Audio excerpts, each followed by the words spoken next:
I'm going to read you three poems, one by D.H. Lawrence from Animal Poems published by the BBC, one from John Hegley's Family Pack, which is a collection of three of his poetry books, and one that I found in Heathrow Airport while travelling through it, and I found it on a recycle bin.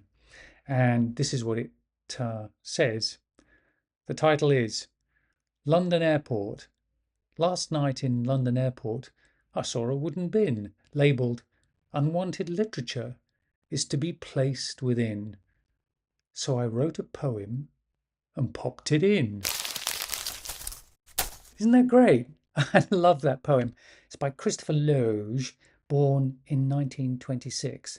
The poem by D.H. Lawrence is entitled Mosquito from this book, and I'll read that.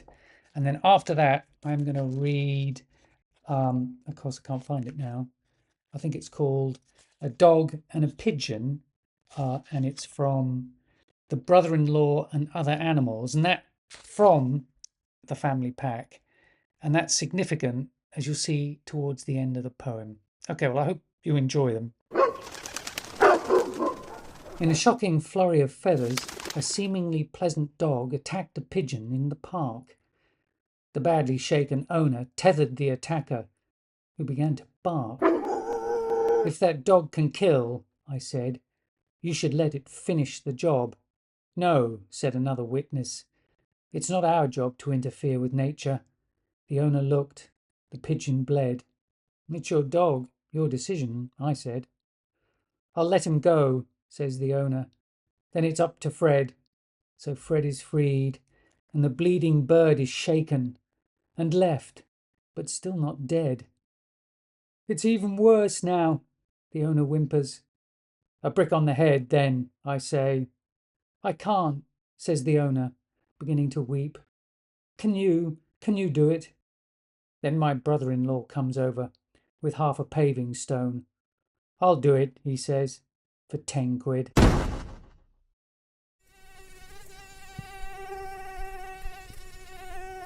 When did you start your tricks, monsieur? What do you stand on such high legs for?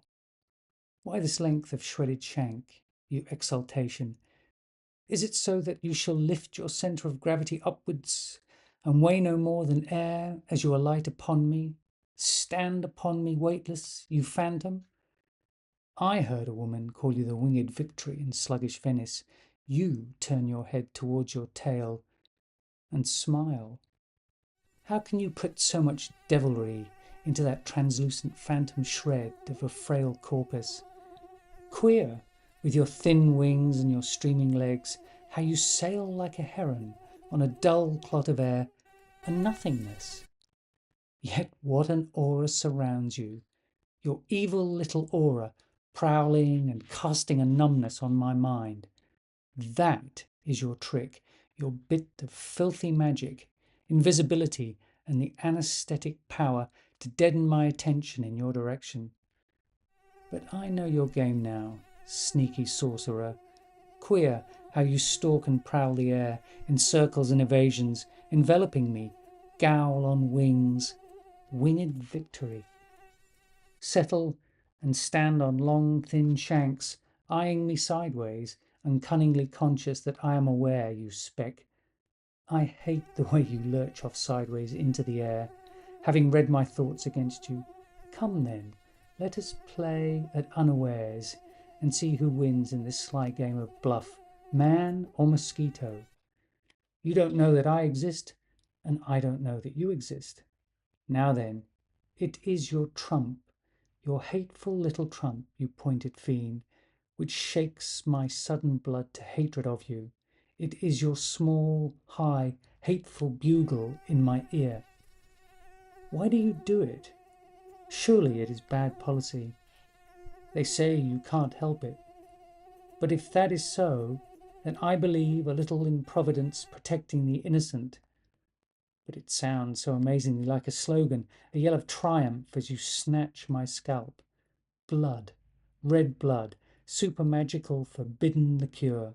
I behold you stand for a second enspasmed in oblivion, obscenely ecstasies, sucking live blood, my blood. Such silence, such suspended transport, such gorging, such obscenity of trespass. You stagger as well you might. Only your accursed hairy frailty, your own imponderable weightlessness saves you, wafts you away from the very draught my anger makes in its snatching. Away with a paean of derision, you winged blood drop. Can I not overtake you? Are you one too many for me, winged victory? Am I not mosquito enough to out-mosquito you? Queer, what a big stain my sucked blood makes beside the infinitesimal faint smear of you. Queer, what a dim dark smudge you have disappeared into. What do I like about these poems? I think it's principally their sense of humour. The first is self-deprecating. The second is just straight out comical. And the third has a kind of gritted teeth sense of humour, man against this tiny little speck of a mosquito. I then also like their storytelling. All have a twist at the end, which I do like. They're like little short stories in poem form. All evoke a vivid scene, and all illuminate human nature. I think those are great characteristics of stories as well. And my hope for reading these things is that they might improve my worldview and maybe my writing as well. Although I should say that currently I have no desire to write poetry. And the main reason for that is that I just don't think I can do it. I don't think I have the skill. It's a kind of form of, like I say, it's like a micro story. And so every single word, you've got to have a real skill with language, I think, to be able to knock off a good poem, at least at the level that these guys write at. I mean, these are obviously professional poets. So, they've honed their skill, and I have not honed my skill at all. I've written very little poetry, and I don't think I could do it. And then finally, as a coder, the reason why I've edited this video so much is because I'm very conscious of how poor my public narration skills are. And so that's why I put a little bit more effort into it. Okay, well, I hope if you got to here, well done.